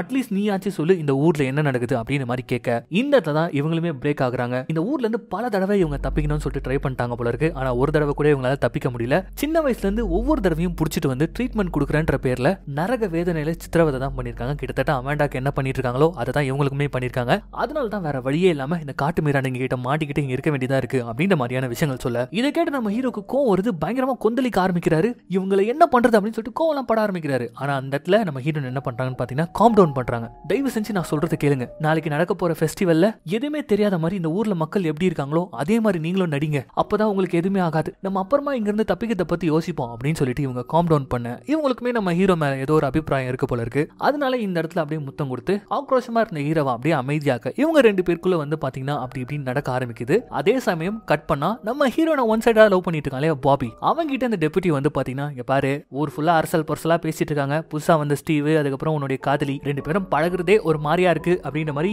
சொல்லிட்டு இருக்காங்க. பாத்துக்கோ அப்படின்ற மாதிரி பாபி கிட்ட சொல்ல அதுக்கு பாபி வந்து பாத்தீங்கன்னா அவன் என் நன்மை அப்படிலாம் பண்ண மாட்டான்னு சொல்லிட்டு ரொம்ப கான்பிடென்ட்டா அவர் சொல்ல, ஆனா நம்மால் தான் அங்க விளையாடிட்டு இருக்காரு. ஆனா இந்த பாபிக்கா இந்த மாதிரி கூட இருக்கிறவன் இந்த ஊர்ல இருக்கிறவன் தப்பு தப்பா பேசிட்டு இருக்கிறதுக்கு காரணம் நம்ம தான். நம்ம இன்னுமே அவளை ப்ரொபோஸ் பண்ணி கல்யாணம் பண்ணிக்கல, அதனால தானே நீங்க இப்படி பேசுறீங்க. முதல்ல போய் இப்பவே அவளை ப்ரொபோஸ் பண்றடா அப்படின்னு சொல்லிட்டு ரொம்ப நாளா இவர் வாங்கி வச்சிருக்கக்கூடிய அந்த ரிங் எடுத்துக்கிட்டு நேரா வீட்டுக்கு வந்து கதவை திறந்தா நம்ம ஹீரோவும் ஹீரோனும் ஒன்னா இருக்கக்கூடிய காட்சியை பாக்குறாரு. அவ்வளவுதான், அவருடைய இதயமே சில்லு சில்லா உடையுது. அந்த இடத்த விட்டு கிளம்பிட இப்ப அப்படியே கட் பண்ணா அடுத்த நாள் காலையில நம்ம ஹீரோயின் கேட்டுக்கிட்டதுனால கொஞ்சம் காம் டவுன் ஆயிருக்காரு நம்ம ஹீரோ. சரி இந்த ஊர்ல ஏதோ ஒண்ணு பண்றீங்க பண்ணிட்டு போங்க, முடிஞ்ச வரைக்கும் நம்ம கண்டுக்காம இருந்துருவோம், இவங்களுக்கு நம்ம மேல சந்தேகம் வராது, டைம் கிடைக்கும் போது தப்பிச்சிடலாம் அப்படின்னு நினைச்சுக்கிட்டு இப்ப அந்த ஃபெஸ்டிவல் இவர் கலந்துக்க ஃபெஸ்டிவல் கோலாகலமா நடந்துட்டு இருக்கு. இந்த கிராமத்துல இருக்கக்கூடிய ஒவ்வொருத்தவங்களும் அப்படி என்ஜாய் பண்ணிட்டு இருக்காங்க. அவ்வளவு சந்தோஷம். என்னடா இங்க இருக்கிறவங்க எல்லாம் வினோதமா இருக்கானுங்களே அப்படின்ற மாதிரி இப்ப நம்ம ஹீரோ யோசிச்சிட்டே இருக்க அப்ப அந்த இடத்துக்கு நம்ம ஹீரோயின் வராங்க. அப்படியே டான்ஸ் ஆடுற மாதிரி பக்கத்துல வந்துட்டு இங்க பாருங்க இந்த காட்டுக்கு நடுவுலயே ஒரு கேபின் இருக்கு, கண்டிப்பா பிரச்சனைன்னு வரும்போது அதை தேடி நீங்க போகணும் அப்படின்ற மாதிரி இவங்க சொல்லிட்டே இருக்கும்போது அதுக்குள்ள நம்ம ஹீரோனோட அம்மா வந்து சந்தேகத்தோட அங்க என்ன பண்ணிட்டு இருக்க இங்க வான்னு கூப்பிட ஓகே ஓகே எல்லாருடைய பார்வையும் நம்ம மேல இருக்கு, நம்ம அப்புறமா பேசலாம் அப்படின்னு சொல்லிட்டு நம்ம ஹீரோயின் இப்ப அங்க இருந்து போயிட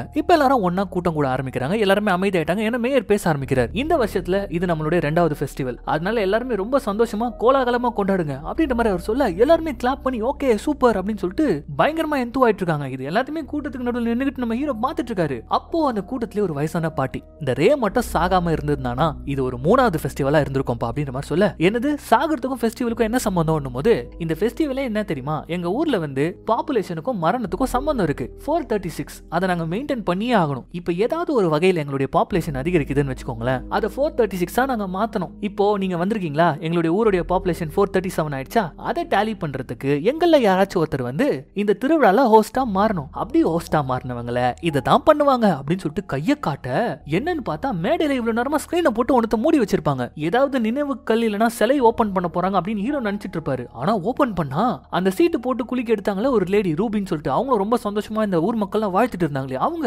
கழுத்துல தூக்க கயிறு மாட்டின்னு சந்தோஷமா நின்னுட்டு இருக்காங்க. இதை பார்த்த நம்ம ஹீரோ டே டே டே என்னடா பண்ண போறீங்க அப்படின்னு சொல்லிட்டு யோசிக்கிறதுக்குள்ளேயே இப்ப அப்படியே அந்த லேடியை தூக்கல தொங்க விட்டுருவானுங்களா. அவ்வளவுதான், அவங்க துடி துடிச்சு இறந்து போறாங்க அந்த ஸ்டேஜ்ல. ஆனா இந்த அற்ப பதறங்க அதை பார்த்து கிளாப் பண்ணி இந்த நியூ இயர் பிறக்கும் போது ராக்கெட் எல்லாம் வெடிப்பாங்க, அப்ப எல்லாரும் கிளாப் பண்ணி சந்தோஷப்பட்டு அவங்களுடைய சந்தோஷத்தை பரிமாறிப்பாங்க தெரியுமா, அந்த மாதிரி பண்ணிட்டு இருக்கானுங்க. இப்ப இதை பார்த்த நம்ம ஹீரோ செம்மையா டென்ஷன் ஆகி அட பாவீங்களா என்னடா பண்ணிட்டு இருக்கீங்க, கொலை பண்ணிருக்கீங்கடா, இந்த ஊர்ல இதை தான் நீங்க பண்ணிட்டு இருக்கீங்களா அப்படி இப்படின்னு கண்ணா அப்படின்னு கத்த ஆரம்பிக்க அப்ப அந்த இடத்துல சில பேர் இவனுக்கு உடம்பு சரியில்லை, இவனுக்கு அந்த ஜுரம் வந்துருச்சு, இவனுக்கு அந்த ஜுரம் வந்துருச்சுன்னு சொல்லிட்டு இப்ப எல்லாருமே கத்த அப்படியே நம்ம ஹீரோ ஒரேடி அமைக்கி புடிச்சுறாங்க.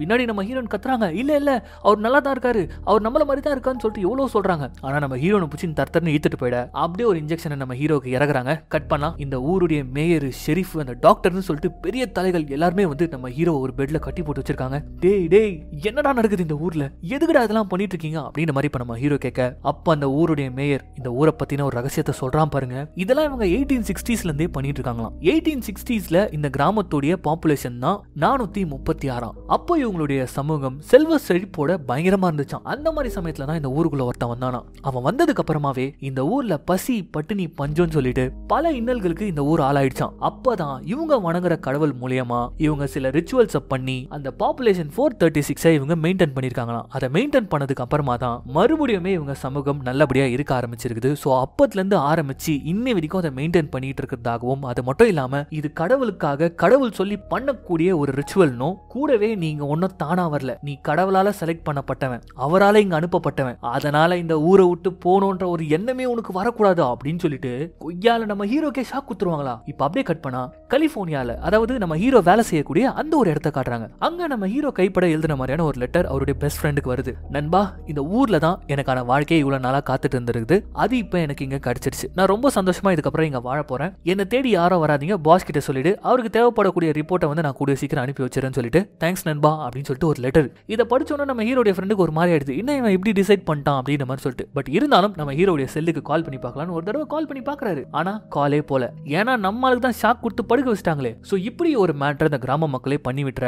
அப்படியே கட் பண்ணி நம்ம ஹீரோவை தான் காட்டுறாங்க. அடிச்சு புடிச்சு துச்சி ஏந்துக்கிறாரு நம்ம ஹீரோ. ஏஞ்சா பக்கத்துல நம்ம ஹீரோனோட அம்மா, ஒன்னும் இல்லப்பா நீ பூர்ணமா குணமாயிட்ட, இதுக்கப்புறம் ஒன்னும் இல்ல அப்படின்ற மாதிரி சொல்ல, அடி போடி கிழவி அப்படின்னு சொல்லிட்டு துடிச்சு புடிச்சு பெட்ல இருந்து குதிச்சு அந்த வீட்டை விட்டு ஓட ஆரம்பிக்க. உடனே இந்த அம்மா என்ன பண்றாங்கன்னா ஷெரீஃப் மத்த எல்லா ஆட்களும் கால் பண்ணி சொல்லிடுறாங்க அவனுக்கு ஒன்னும் சரியாகல அப்படின்னு சொல்லிட்டு. சோ நம்ம ஹீரோவை தேடிக்கிட்டு ஒரு மிகப்பெரிய படை கையில கன்னெல்லாம் எடுத்துக்கிட்டு நம்ம ஹீரோவை துரத்த, இங்க நம்ம ஹீரோயின் பாவம் அவங்களுக்குமே இந்த ஊரை விட்டு போகக்கூடிய நோய் வந்துடுச்சு அப்படின்னு சொல்லிட்டு அவங்களையும் ட்ரீட்மெண்ட்டுக்காக இந்த ஹாஸ்பிட்டல்ல புடிச்சு வைக்க, இங்க தலை தெறிக்க ஓடிட்டு இருக்கக்கூடிய நம்ம ஹீரோவை தான் காட்டுறாங்க. அவரு காட்டுக்குள்ள இப்படி அப்படிமா ஓடி கடைசியில அங்க ஒரு கார் இருக்கிறத பாக்க அதை ஸ்டார்ட் பண்ணி எப்படியாச்சும் அங்க இருந்து தப்பிச்சிடலாம் அப்படின்னு சொல்லிட்டு பார்க்கும்போது அப்ப கையில ஆயுதத்தோட அந்த இடத்துல அந்த கேர்லி நிக்கிறான். நம்ம ஹீரோ கூட ஃபர்ஸ்ட் சீன்ல இருந்து பின்னாடியே ஃபாலோ பண்ணிட்டு ஏதோ பேசி கட்சியில போட்டு அடிச்சிட்டானே அவன் நிக்கிறான். அந்த இடத்துல தான் அவன் உண்மையிலேயே யாரு அப்படின்ற விஷயத்தையும் அவனே சொல்றான். முதல்ல காரை விட்டு இறங்கு, என் பேர் ஜான். உன்ன மாதிரி இந்த கிராமத்துக்குள்ள மாட்டிக்கிட்ட ஒரு ஆள் தான் நான். கிட்டத்தட்ட 8 வருஷம் ஆகுது இங்க நான் மாட்டி. நீ இந்த மாதிரி கோவப்படுறது, இங்க இருந்து ஓடியே தப்பிக்கணும்னு பாக்குறது இதெல்லாம் சாத்தியமே கிடையாது. ஏன்னா இதெல்லாம் நான் ட்ரை பண்ணிட்டேன். இன்னும் கொஞ்ச நேரத்துல வருவாங்க, உனக்கு கூட்டிட்டு போயிட்டு கரண்ட் ஷாக் கொடுத்துருவாங்க. இதை மட்டும் தான் அவனுங்க பண்ணிட்டு இருக்க போறாங்க. சோ அதனால நான் சொல்றதை கேளு.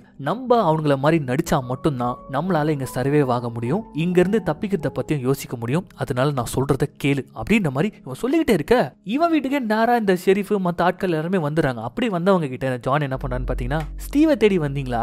அவன் ரொம்ப ஜாலியா என் ஃபேமிலி கூட பேசிட்டு இருக்கான். நான் தாங்க அவனை இன்வைட் பண்ணேன், அவன் ஓடி வந்துட்டான்னு நினைச்சிட்டு இருக்கீங்களா? இல்ல அவன் தெளிவாயிட்டான் அப்படின்ற மாதிரி இப்ப அவங்கள ஒருத்தனாவே இவன் நடிக்க பார்த்தா நம்ம ஹீரோ பாத்தீங்கன்னா இவன் சொன்ன மாதிரியே நடிச்சிட்டு இருக்காரு. ஆனா இருந்தாலும் இவங்களுக்கு சந்தேகம் போல. அதனால என்ன பண்றாங்கன்னா, இங்க வாப்பா அப்படின்னு சொல்லிட்டு இந்த டாக்டர் செக் பண்ணி பாக்குறாரு. தொட்டு பார்த்துட்டு லைட்டா ஜுரம் இருக்கிற மாதிரி தான் தெரியுது, பட் இருந்தாலும் மருந்து வேலை செய்ய ஆரம்பிச்சிச்சுன்னு நினைக்கிறேன் அப்படின்ற மாதிரி இப்ப டாக்டர் சொல்ல, ஆமாமா கடவுள் இப்பதான் என் கண்ணை திறந்திருக்காரு, கடவுள் கொடுத்த வாழ்க்கை இது அப்படின்ற மாதிரிலாம் நம்ம ஹீரோ இப்ப பிட்ட போட, சூப்பர் பையன் ரெடி ஆயிட்டான், அவன் சொல்றது உண்மை இருக்கு, சரி வாங்க நம்ம போலாம் அப்படின்னு சொல்லிட்டு போயிட. அப்ப அந்த இடத்துல நம்ம ஹீரோ ஜான் கிட்ட, இங்க பாரு இங்க இருந்து எப்படி தப்பிக்கிறது அதை மட்டும் சொல்லு அப்படின்ற மாதிரி கேட்க, நீ முதல்ல கொஞ்சம் பொறுமையா இரு. ஏன்னா இங்க இருந்து தப்பிக்கணும்னு நினைச்சவங்க எல்லாருக்குமே கடைசியில அந்த ஊருடைய எல்லையை தாண்டும் போது ஏதாவது ஒரு அசம்பாவிதம் நடந்துருச்சு. அதுக்கு பயந்துதான் இது நாள் வரைக்குமே நான் தப்பிக்காம இருக்கேன் அப்படின்ற மாதிரி சொல்ல, அட போடா லூசு, இங்க ஒருத்தன் மாசத்துக்கு 2 தடவை சப்ளை பண்ணிட்டு போறானே, அவன் இந்த ஊருக்குள்ள வெளில போகும்போதெல்லாம் அவனுக்கு எதுவும் ஆகலையா அப்படின்ற மாதிரி நம்ம ஹீரோ கேட்க, அவனுடைய கதையை வேறடா, அவன் ஒரு நாள் ராத்திரி கூட இந்த ஊர்ல தங்குது கிடையாது, ஆனா நம்ம கதை வேற, நம்ம இங்க தங்கி இருக்கோம், நம்ம இங்க மாட்டிக்கணும்டா அப்படின்ற மாதிரி இப்ப ஜான் சொல்ல, எப்பா சாமி இங்கே நீ ஐக்கியமாயிக்கோ, என்ன உருட்டு வேணாலும் உருட்டிக்கோ, நான் இங்க இருந்து தப்பிச்சு போறது தான் அப்படின்ற மாதிரி சொல்லிட்டு நம்ம ஹீரோ அங்க இருந்து கிளம்பிட. அப்படியே கட் பண்ணி இந்த போலீஸ்காரன் பாபியை தான் காட்டுறாங்க. அவங்க கிட்ட இந்த டிப்யூட்டி என்ன பத்த வச்சிட்டு இருக்கான்னு பாத்தீங்கன்னா, இங்க பாரு நம்ம ஊர்ல ஒரு பொண்ணு பிரெக்னெண்டா இருக்கா, கூடிய சீக்கிரம் அவளுக்கு குழந்தை பிறக்கும், அப்ப நம்ம ஊருடைய பாப்புலேஷன் மறுபடியும் அதிகமாகும், அப்ப யாரையாச்சும் கதை காமிச்சு பலி கொடுத்தாகணும், அதை நம்ம ஸ்டீவா மாத்திடலாம், அவனை கொண்டு போட்டுடலாம், அதான் உனக்கு நல்லது அப்படின்ற மாதிரி இந்த பாபியை அவர் மேனிபுலேட் பண்ண. இங்க நம்ம ஹீரோவை ஜான் அந்த ரெஸ்டாரண்ட்ல மீட் பண்ணதுக்காக வராரு. சரி ஓகே, இங்க பாரு இங்க இருந்து தப்பிக்கிறதுக்கு என்கிட்ட ஒரு பிளான் இருக்கு, முதல்ல நீ தப்பி. இன்னைக்கு அந்த ஃபுட் சப்ளை பண்றவன் இதே ஊருக்குள்ள ஒரு சீக்ரெட் வழி ஒண்ணு இருக்கு, அந்த வழியா வருவான், அப்படி அவன் வரும்போது முடிஞ்சா தப்பிச்சு போய்க்கோ, அதுக்கான வழி இதுதான் அப்படின்ற மாதிரி ஒரு ரூட் சொல்ல, இதை கேட்ட அடுத்த சீன் நம்ம ஹீரோ என்ன பண்றாருன்னு பாத்தீங்கன்னா, நேரா ஹார்ட்வேர் ஸ்டோருக்கு போயிட்டு அங்க ஒரு கேன் பெட்ரோலை வாங்கிக்கிட்டு இவர் காரை விட்டு வச்சிருந்த அந்த கேரேஜுக்கு தான் வராரு. அந்த கேரேஜ்ல தான் இவருடைய வண்டியே கிடையாது. அதுக்கப்புறம் இதுக்கு பெட்ரோலோட வந்தாருன்னு பார்த்தா இந்த இடத்தையே கொளுத்தி விட்டு, அப்ப இந்த ஊர் மக்கள்லாம் ஃபயர் மேல டைவர்ட் ஆகும்போது அந்த ரகசிய வழியில தப்பிச்சிடலாம், அதுதான் இவருடைய ஐடியா. சோ அதுக்காக இந்த இடத்துக்கு வர, ஆனா கொஞ்சம் கூட இவர் எதிர்பார்க்காத விதமா அந்த இடத்துல போலீஸ்காரன் பாபி நம்ம ஹீரோக்காக கன்னோட காத்துட்டு இருக்காப்புல. ஃப்ரெண்டுன்னு சொல்லிட்டு ஆள் மேலே கை வச்சிட்டியாடா, இப்படி துரோகம் பண்ணிட்டியாடா அப்படின்ற மாதிரி சொல்லிட்டு கண்ணை நீட்ட நம்ம ஹீரோவா அப்படியே பயந்து போய், பாபி கொஞ்சம் பொறுமையா இரு, நான் சொல்றது கேளு, நீ காட்னியா லவ் பண்ணு சொல்லிட்டு இருந்தல, அவளுடைய ஆசையை இந்த ஊரை விட்டு போறதுதான், நீ அவளை உண்மையில லவ் பண்ணிருந்தா நீ அதை பண்ணிருக்கணும்ல, ஆனா எனக்கு தெரியும் அது உன்னால முடியாது, பட் அது என்னால பண்ண முடியும், கொஞ்சம் தயவு செஞ்சு யோசிச்சு பாரு அப்படின்ற மாதிரி சொல்ல, அப்படியே பாபி கண்ணை கீழே இறக்கிறான். ஆனா டக்குன்னு இல்ல, இந்த துரோகத்தை என்னால ஏத்துக்க முடியல அப்படின்னு சொல்லிட்டு தன்னை தானே சுட்டுக்கிட்டு அவன் இறந்து போலான்னு பாக்க, அப்ப அவன் கையில இந்த கண்ணை புடுங்கி பொக்குன்னு அவன் தலையிலே ஒண்ணு வைக்கிறாரு. அந்த இடத்துலயே பாபி மட்ட, சரி ஓகே இவனை இப்படியே விட்டுருவோம், முதல்ல இங்க நம்ம தப்பிக்கலாம் அப்படின்னு சொல்லிட்டு வெளியில பார்த்தா இவர் தப்பிக்க காத்துட்டு இருந்தார்ல அந்த வண்டி, சப்ளை கொடுத்துட்டு போற வண்டி, அதுவும் அங்க இருந்து போயிடுச்சு. ஆனா நல்ல வேலையா இப்ப பாபியோடைய வண்டி நம்ம ஹீரோ கிட்ட இருக்கு. சோ பாபியோடைய கன்னு, பாபியோட சாவி எல்லாமே நம்ம ஹீரோ கிட்ட இருக்கு. அதனால மறுபடியும் உள்ள வராரு, அந்த இடத்தையே கொளுத்தி விடுறாரு. அப்படி கொளுத்தி விட்டுட்டு அந்த இடத்துல இருந்து பாபியோட காரை எடுத்துக்கிட்டு எஸ்கேப் ஆகும்போது அப்ப அந்த இடத்துல அந்த டெபுட்டி ஆபீசர் வந்துறாரு. அவர் பாபியோட காரை பார்த்துட்டு பாபி தான் இந்த பக்கமா போறான் போல இருக்கு அப்படின்னு நினைக்கும் போது அப்ப பாபியோட குரல் அவ்வளவுதான் டெபுட்டிக்கு தெரிய வந்தது. இந்த மாதிரி என்ன அடிச்சு போட்டு அவன் ஹாஸ்பிட்டல் நோக்கி தான் போயிட்டு இருக்கான், அங்க போயிட்டு காட்னியை காப்பாத்திட்டு இந்த ஊரை விட்டு அவன் எஸ்கேப் ஆக போறான் அப்படின்னு மாதிரி சொல்ல, கட் பண்ணா அந்த ஹாஸ்பிட்டலுக்கு வந்திருக்கக்கூடிய நம்ம ஹீரோவை தான் காட்டுறாங்க. வந்து அந்த டாக்டரையும் அவங்க மனைவியும் அடிச்சு போட்டு நம்ம பாபி கிட்ட இருந்து கொண்டு வந்த அந்த ஹேண்ட் கஃபை வச்சு அவங்க லாக் பண்ணிட்டு, எங்க காட்னி எங்க அமேண்டா எங்க அப்படின்ற மாதிரி கேட்கும்போது, காட்னிக்கு உடம்பு சரியா போச்சு, அவரை நாங்க டிஸ்சார்ஜ் பண்ணிட்டோம், வீட்டுக்கு அனுப்பிச்சிட்டோம், அண்ட் அமேண்டா பேஸ்மெண்ட்ல தான் இருக்கான் அப்படின்னு சொல்லிட்டு இவங்க பயந்து போய் சொல்ல, முதல்ல அமேண்டாவை காப்பாத்தும், அதுக்கப்புறமா வீட்டுக்கு போய் காட்னியை காப்பாத்திக்கலாம் அப்படின்னு சொல்லிட்டு இப்ப நம்ம ஹீரோ பேஸ்மெண்ட்டுக்கு வராரு. அப்படி வரும்போது தான் அங்க ஒரு காட்சியை பாக்குறாரு. பாக்குறாரு, அப்படியே அதிர்ந்து போறாரு. என்னன்னு பார்த்தா ஏகப்பட்ட எக்யூப்மெண்ட்ஸ், இந்த ஷாக் கொடுக்குற எக்யூப்மெண்ட்ஸ், கொடூரமா ட்ரீட்மெண்ட் கொடுக்குற எக்யூப்மெண்ட்ஸ் சொல்லிட்டு இதை வச்சுதான் இந்த ஊர்ல இருக்கக்கூடிய ஒவ்வொரு மக்களையும் இவங்க மாத்திட்டு இருக்கானுங்க போல இருக்கு. அப்படி ஒரு அதை பார்த்து அதிர்ந்து போயிட்டே இருக்கும்போது அப்ப அங்க ஒரு ஜெயில் செட்டப், அந்த ஜெயில் செட்டப்குள்ள ஒரு ஃபேமிலி 4 பேர் இருக்காங்க. அவங்க கேஷுவலான ஒரு வாழ்க்கையை வாழ்ந்துட்டு இருக்காங்க. இவங்க வேற யாருமே இல்ல, இந்த ஊருக்குள்ள ஒரு ஃபேமிலிக்கே உடம்பு சரியில்லை அப்படின்னு சொல்லிட்டு ஒரு பாட்டி சொல்லியிருப்பாங்க தெரியுமா, அந்த ஃபேமிலி தான். மத்தவங்க மாதிரி இல்லாம இந்த ஊரை விட்டு போனோம் அப்படின்னு சொல்லிட்டு அவங்க நினைச்சிருக்காங்க போல இருக்கு. அதனால கூட்டு வந்து இப்படி ஷாக் கொடுத்து மாத்தி வச்சிருக்கானுங்க. வாங்க நம்ம இங்க இருந்து தப்பிச்சு போயிடலாம் அப்படின்ற மாதிரி நம்ம ஹீரோ கூப்பிடுறாரு. ஆனா அவங்களா இதுதானே கடவுள் கொடுத்த வாழ்க்கை, இந்த சந்தோஷமான வாழ்க்கையை தானே நம்ம அக்செப்ட் பண்ணிக்கணும் அப்படின்ற மாதிரி மேனிபுலேட் ஆகி பேச இது வேலைக்காகாதரா அப்படின்னு சொல்லிட்டு அடுத்த செல்லியே நம்ம அமாண்டாவை தேடி கண்டுபிடிக்கிறாரு. வா இங்க இருந்து போயிடலாம், நான் உன்னை காப்பாத்துறேன், நீ யாருக்குமே பயப்படாதா அப்படின்னு சொல்லிட்டு அமாண்டாவை காப்பாத்தி வெளியில கூட்டிட்டு வந்தா கரெக்டா அந்த இடத்துக்கு அந்த டெபியூட்டியும் பாபியும் வந்துருவாங்களா. அவ்வளவுதான், கார் எடுக்க முடியாம போயிடுது. அங்கிருந்து தப்பிச்சு அந்த ஹாஸ்பிட்டலுக்கு பின்னாடியே தான் அந்த ரகசிய பாதை, இந்த கிராமத்தை விட்டு வெளியில போகக்கூடிய ரகசிய பாதை, அதை யூஸ் பண்ணி இவங்க 2 பேரும் அந்த போலீஸ் கிட்ட இருந்து தப்பிச்சு ஓட, அப்படி ஓடும் போது தான் ஒரு காட்சியை நமக்கு காட்டுறாங்க. ஏகப்பட்ட வண்டிங்க அப்படி கொச்சன்னு பார்க் பண்ணப்பட்டிருக்குது. இது எல்லாமே நம்ம ஹீரோ மாதிரி இந்த ஊருக்கு வந்தவங்களுடைய வண்டி தான் போல இருக்கு. அதெல்லாம் நம்ம ஹீரோ அப்படியே பயந்து போய் பார்த்துட்டே இருக்கும்போது தான் அப்ப அந்த வண்டிகள் எல்லாம் டோ பண்ணக்கூடிய வண்டியை பாக்குறாரு. அது மட்டும் ஃப்ரெஷ்ஷா இருக்கு. ஆக்சுவலி இந்த வண்டியை வச்சுக்கிட்டு தான் நம்ம ஹீரோடைய வண்டியை டோ பண்ணி வந்திருப்பாங்க. இப்ப அந்த வண்டியை எடுத்துக்கிட்டு எப்படியோ இவங்க அங்க இருந்து தப்பிச்சு நேரா நம்ம ஹீரோயின் வீட்டுக்கு வந்து, வா இங்க இருந்து தப்பிச்சிடலாம், இந்த ஊரே வேணாம், இந்த ஊரை விட்டு போயிட்டு நம்ம சந்தோஷமா வாழலாம் அப்படின்ற மாதிரி நம்ம ஹீரோ பிடிக்க, அங்க நம்ம ஹீரோனுடைய கண்களை காட்டுறாங்க பாருங்க. அவங்க கண்கள்ல இருந்து தாரையா தண்ணி வருது. எதுவுமே பேச முடியாத ஒரு நிலைமையில இருக்காங்க. நம்ம ஹீரோ கையில வேற ரத்தம் இருக்கு. என்னடா இவருடைய தலையில இருந்து ரத்தம் வருதுன்னு சொல்லிட்டு இப்ப கையெடுத்து பார்த்தா தலையிலேயே கரண்ட் ஷாக் கொடுத்து வச்சிருக்கானுங்க போல இருக்கு. நம்ம ஹீரோனை இவங்க மாத்திட்டு இருக்கானுங்க இந்த ஊருக்கு ஏத்த மாதிரியே. அது தெரிஞ்ச உடனே நம்ம ஹீரோ பயங்கரமா கஷ்டப்படுறாரு. இதுக்கப்புறம் எப்படி இவளை கூட்டு போறது அப்படின்னு சொல்லிட்டு வருத்தப்படுறாரு. ஒரு கட்டத்துல சரி ஓகே அட்லீஸ்ட் இந்த பொண்ணையாச்சும் காப்பாத்தும் அப்படின்னு சொல்லிட்டு அங்க இருந்து தப்பிச்சு அந்த சப்ளை வண்டி ஒண்ணு வரும்ல ரகசிய பாதை, அது வழியா அந்த ஊரை விட்டு தப்பிச்சலாம்னு சொல்லிட்டு போகும்போது அப்போ அந்த இடத்துல ஒரு செக்மேட் வைக்கிறாங்க இந்த போலீஸ்காரங்க நம்ம ஹீரோக்கு. முன்னாடி நம்ம பாபி, பின்னாடி அந்த டெபியூட்டின்னு சொல்லிட்டு நல்லா லாக் பண்ணிடுறாங்க. முன்னாடி நம்ம பாபி கையில ஒரு ஷாட் கன் இருக்கு. அதை வச்சு அப்படியே நம்ம ஹீரோவை எய்ம் பண்றான். பின்னாடியே இந்த டெபியூட்டியும் வந்து நம்ம ஹீரோவை சுடலாம் அப்படின்னு சொல்லிட்டு வண்டியில இருந்து இறங்குறாரு. அவ்வளவுதான், இந்த இடத்துல நம்ம கதையே முடிஞ்சு போச்சு அப்படின்ற மாதிரி ஹீரோ கூட பயந்துறாரு. ஆனா அந்த இடத்துல தான் ஒரு ட்விஸ்ட். நம்ம பாபி நம்ம ஹீரோவை சுடாம அதுக்கு பதில் டெபியூட்டியை சுட்டு சாகடிக்கிறான். நம்ம ஹீரோக்கு ஒண்ணுமே புரியல. எஸ், நம்ம பாபி நம்ம ஹீரோ கூட பழகின அந்த ஒரு பழக்கம், அந்த ஃப்ரெண்ட்ஷிப், அது மட்டும் இல்லாம இந்த ஊர்ல நடக்கக்கூடிய தப்பு, இது எல்லாமே சேர்ந்து தான் நம்ம ஹீரோவை காப்பாற்றணும் அப்படின்ற மாதிரி இவனுக்கு தோணி இருக்க போல இருக்கு. அதனால நம்ம ஹீரோ அப்படியே மறைச்சிட்டு நிக்க, நம்ம ஹீரோவும் அப்படியே கண்ணிலே தேங்க்ஸ் சொல்லிட்டு இப்போ ஒரு வழியா அந்த ஊருடைய எல்லையை தாண்டாங்க. ஹைவேஸ்க்கும் வந்துடுறாங்க. இந்த சீன் முடியும் போது நமக்கு அப்படியே ஒரு பெருமூச்சு விட்டுற மாதிரி இருக்கும். அதே பெருமூச்சு தான் நம்ம ஹீரோக்கும் இருக்கு. அப்பாடா எப்படியும் நம்ம தப்பிச்சிட்டோம் அப்படின்னு சொல்லிட்டு அமாண்டாவை பார்த்து ரொம்ப சந்தோஷப்படுறாரு. தப்பிச்சிட்டோம் அப்படின்ற மாதிரி சந்தோஷப்படுறாங்க. 2 பேருமே சந்தோஷப்படுறாங்க. அப்படி இவங்க சந்தோஷப்பட்டுட்டே இருக்கும்போது அப்ப சடனா இவங்க போயிட்டு இருக்கக்கூடிய பாதையில திடீர்னு கருமேகங்கள் சூழ ஆரம்பிக்குது. சரி ஓகே எப்படியே தப்பிச்சிட்டோம், வெதர் தான் சரியில்லை போல இருக்கு அப்படின்னு இவங்க நினைச்சு பேசிக்கிட்டே போயிட்டே இருக்கும்போது அப்ப சடனா நம்ம ஹீரோ அந்த வண்டியில ஒரு விஷயத்தை நோட்டீஸ் பண்றாரு. அது என்னன்னா டேஷ்போர்ட்ல தொங்கிட்டு இருக்கக்கூடிய அந்த ஒரு சிலுவை, அதை அப்படியே கையில எடுத்து பாக்குறாரு. இதை நம்ம எங்கேயோ பாத்துருக்கோமே அப்படின்ற மாதிரி இவர் யோசிக்கிறாரு. இவரு ஒரு பக்கம் யோசிச்சுட்டு இருக்காருன்னு பாத்தீங்கன்னா அதே தான் அமேண்டாவும் யோசிக்கிறா. அவளுக்குமே வந்து பாத்தீங்கன்னா இந்த இடத்த நான் எங்கேயோ பார்த்த மாதிரி இருக்கேன், இந்த டேஷ்போர்ட் இதுக்கு முன்னாடி நான் எங்கேயோ பார்த்த மாதிரி இருக்கேன் அப்படின்னு யோசிக்கும் போது என்னன்னு பார்த்தா 2 பேருக்குமே வந்த அந்த கனவு, இந்த ஒரு கனவு தானே ரீசெண்டா இவங்க 2 பேருக்குமே வந்துட்டு இருந்தது. அது 2 பேரும் ரியலைஸ் பண்ணி அப்படி யோசிக்கும் போது பொத்துன்னு ஒரு ட்ரக் வந்து இவங்க கார் மேலே இடிக்குது. அந்த இடத்துல இவங்க 2 பேரும் இறந்து போறாங்க. எஸ், இவங்க சாகக்கூடிய அந்த ஒரு தருணம் தான் இவங்களுக்கு வந்து கனவா வந்திருக்கு போல இருக்கு. இது வெறும் அந்த கிராம மக்களுடைய மூட நம்பிக்கை மட்டும் தான் அப்படின்னு சொல்லிட்டு படம் நம்ம இவ்வளவு நேரமா பார்த்துட்டு இருந்திருப்போம். ஆனா கடைசியில உண்மையிலேயே ஏதோ ஒரு சக்தி அந்த கிராமத்துக்குள்ள இருந்து மக்களை வெளியில போக விடாம பாத்துக்குது அப்படின்ற மாதிரி இப்ப முடிக்க இப்ப கட் பண்ணா ஒரு சில நாட்களுக்கு அப்புறமா அதே கிராமம், அதே கிராமத்துடைய எல்லை பகுதி, அங்க நம்ம ஹீரோவுடைய கார் மாதிரி ஒருத்தருடைய கார் பஞ்சர் ஆகி நிக்குது. வேற யாருமே இல்ல, நம்ம ஹீரோவுடைய பெஸ்ட் ஃப்ரெண்டு, அதாவது நம்ம ஹீரோவுடைய லெட்டர் வந்து போய் சேர்ந்திருக்குமே அவரு, நம்ம ஹீரோவை தேடிக்கிட்டு அவரு இந்த கிராமத்துக்குள்ள வர நம்ம ஹீரோவை எப்படி பிக்கப் பண்ணாங்களோ அதே மாதிரி இவரையும் வந்து ஷெரீஃபே பிக்கப் பண்றாரு. அந்த ஊருக்குள்ள கூட்டணும் போறாரு அப்படின்னு கதையை முடிக்கிறாங்க. சோ எப்படி இருந்தது இந்த கதை?